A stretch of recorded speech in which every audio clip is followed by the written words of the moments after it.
अस्सलाम वालेकुम नादरीन। यूँ तो दुनिया में बहुत से इस्लामी ममालिक मौजूद हैं, मगर तुर्की और पाकिस्तान के दरमियान रिश्ता बहुत मुनफरिद नौइयत का है। इनके दरमियान बहुत गहरे मरासिम हैं। अवाम जो हैं, दोनों मुल्कों के अवाम एक दूसरे के साथ बहुत मोहब्बत करते हैं और एक दूसरे को चाहते हैं।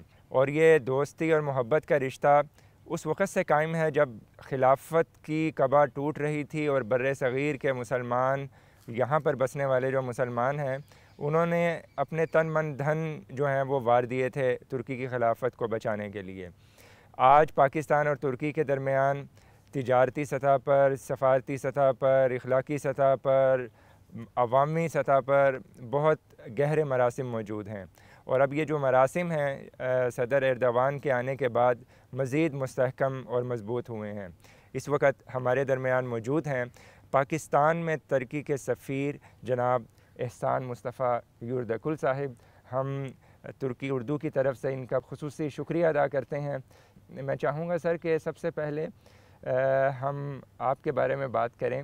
आप एक अरसे से यहाँ पर मौजूद हैं, कितना अरसा हुआ आपको यहाँ पर? और आपकी पाकिस्तान में तैनाती के दौरान आपने बहुत से शहर विज़िट किए हैं, लाहौर, कराची, इस्लामाबाद। कौन से शहर आपको अच्छे लगे? शुमाली इलाका जात की भी आपने काफ़ी सैरें कर रखी हैं, तो वहाँ का कुदरती हुस्न कैसा लगा, यहाँ के रस्म व रिवाज, इस बारे में थोड़ा सा तफसील से बताइए। Öncelikle sizleri burada misafir etmekten çok büyük mutluluk duyuyorum. Hoş geldiniz. Turkey Urdu haber kanalına da çalışmalarında başarılar diliyorum. Sözlerime başlamadan önce bugün 16 Aralık 2014 yılında 16 Aralık'ta bildiğiniz üzere Peshawar APS School'a büyük bir terörist saldırı gerçekleşmişti maalesef. Ben bu vesileyle orada şehit düşen çoğu çocuk ve genç 152 Pakistanlı kardeşimize Allah'tan rahmet diliyorum.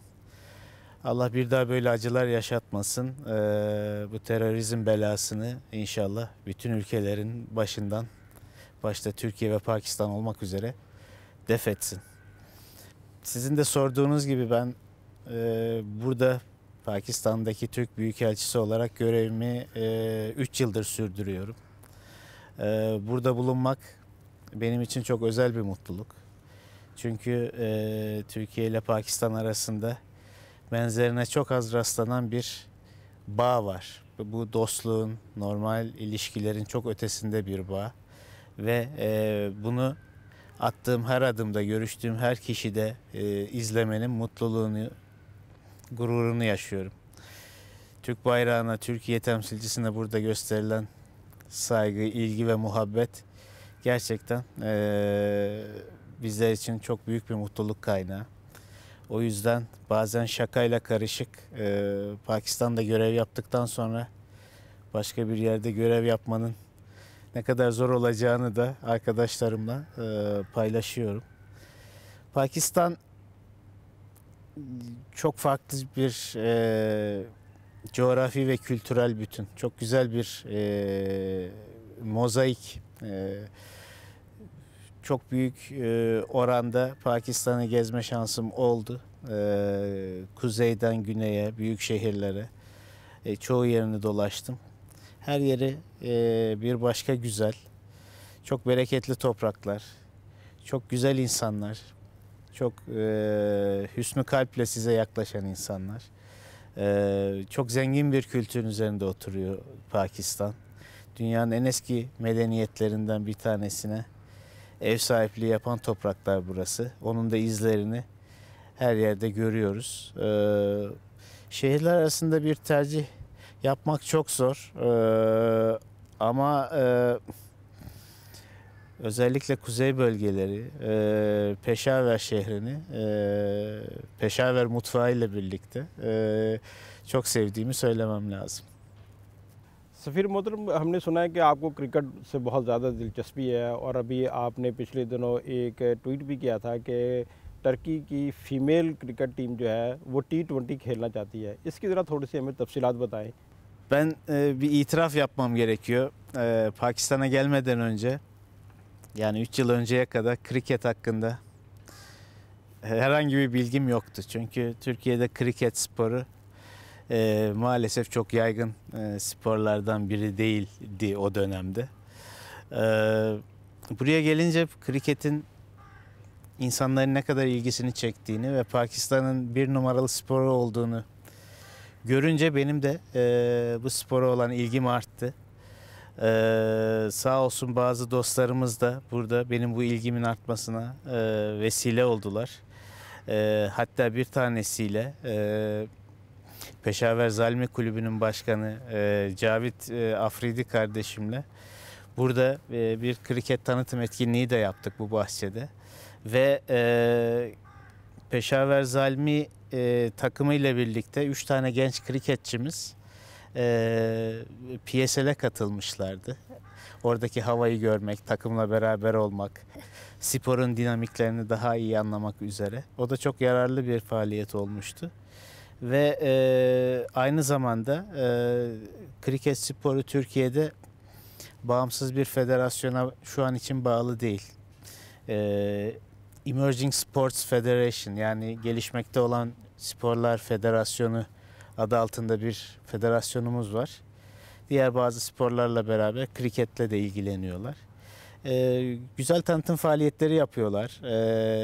Türkiye'de yaşayan Pakistanlıların, Afganların, diğer milletlerin, krikete ilgi duyan milletlerin sayısı arttıkça bazen sokakta bile insanların boş zamanlarında kriket oynadığını görebiliyorsunuz Türkiye'de. Kamuoyumuz Türk insanı yeni yeni tanımaya başlıyor bu sporu. Ve son olarak da bu güzel haber geldi.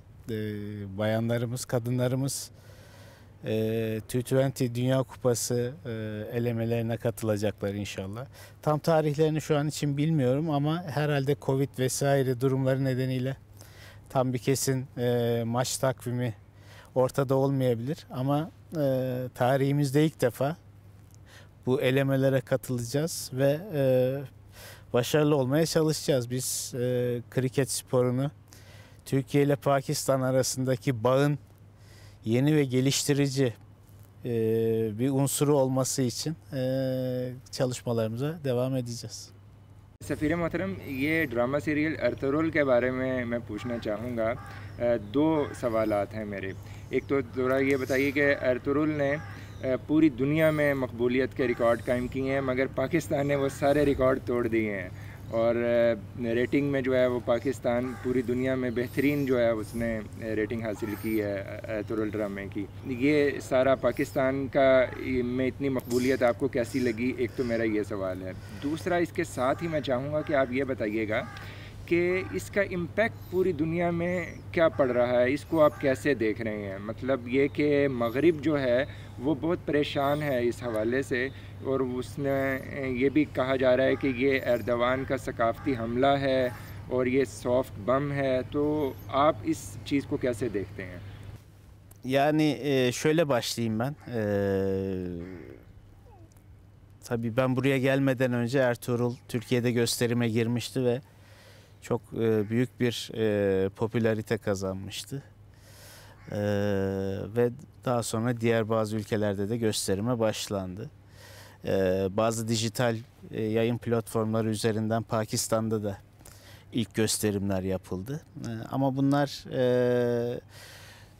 Türkçe dublaj üzerine Urdu altyazısıyla yapılan gösterimlerdi.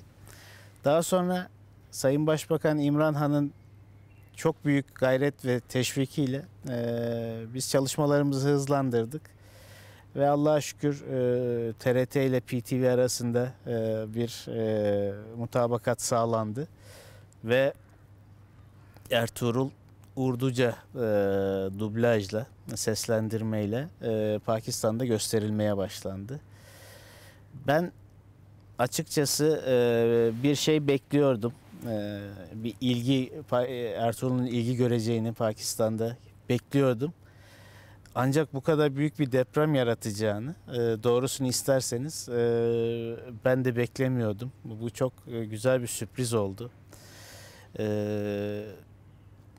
Diziyi gösteren YouTube kanalının abone sayısı 10 milyonu geçti. Bunlar muazzam rakamlar. Her bir bölüm milyonlarca kişi tarafından izleniyor. Bunlar çok sevindirici bir gelişme. Çünkü bu coğrafyanın insanının, Pakistanlı kardeşlerimizin, diğer buradaki milletlerin nasıl bir tarihi birikim, nasıl bir tarihi miras üzerinde oturduklarının daha iyi farkına varmaları için küçük bir hizmet olarak görüyorum ben bunu. Ve bazen şakayla karışık Pakistanlı dostlarımıza da söylüyorum, çok hoşlarına da gidiyor. Bildiğiniz üzere Ramazan 1'de başladı, 1. Ramazan'da başladı Ertuğrul'un gösterimi. Ve o zamanlar Covid için lockdownlar, kapamalar söz konusuydu. Şakayla karışık şunu söylüyorum, Ertuğrul'un gösterime girmesiyle Türkiye olarak biz de Pakistanlı kardeşlerimizi evlerinde tutma konusunda önemli bir katkı sağlamış olduk ve belki de bugün Pakistan'da Covid'in yayılma hızının da diğer ülkelere kıyasla daha yavaş olmasında da bizim de bir katkımız olduğu yolunda küçük şakalar, espriler de dostlarıma yapıyorum. Çok hoşlarına gidiyor.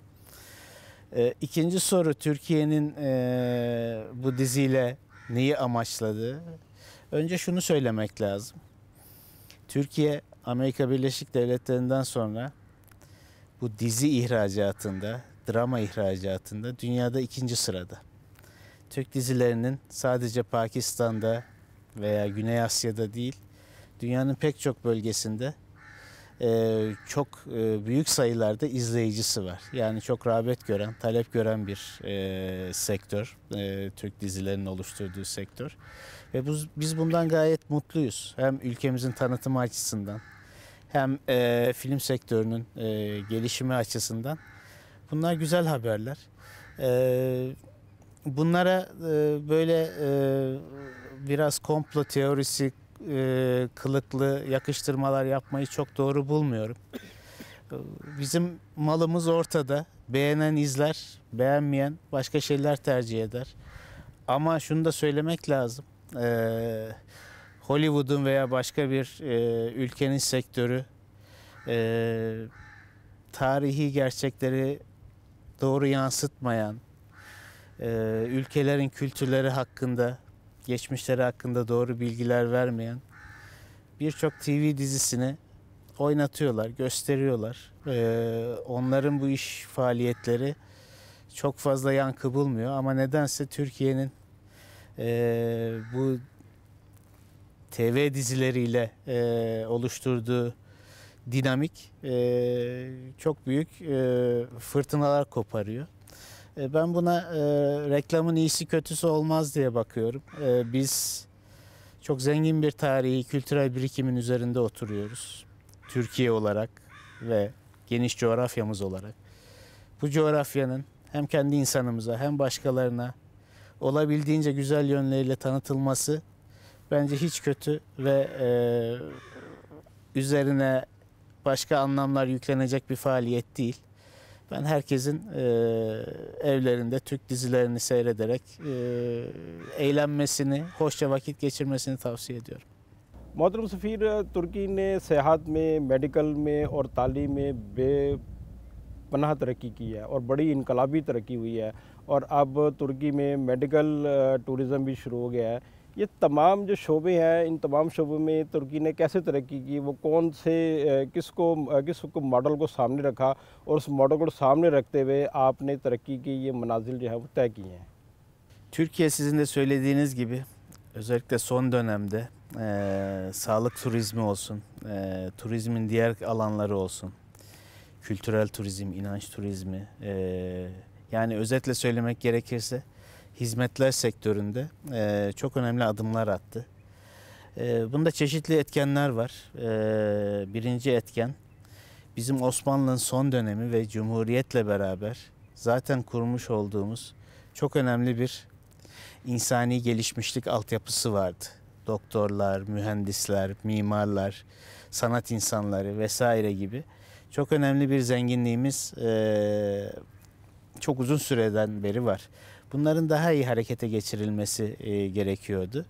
Ve hükümetimiz son dönemlerde döviz kazandırıcı faaliyetlere de verdiği önem çerçevesinde bu hizmet sektörü, hizmetler üzerinden Türkiye'ye döviz girişinin artırılması yolunda çok önemli altyapı ve diğer çalışmalarda bulundular. Söylediğiniz gibi Avrupa'nın neredeyse en iyi hastaneleri şu anda Türkiye'de. Türkiye'de olup da tedavisini bulamayacağınız herhangi bir hastalık, herhangi bir estetik operasyon, herhangi bir küçüklü büyüklü operasyon mevcut değil. Bunun da semerelerini, getirilerini görmeye başladık.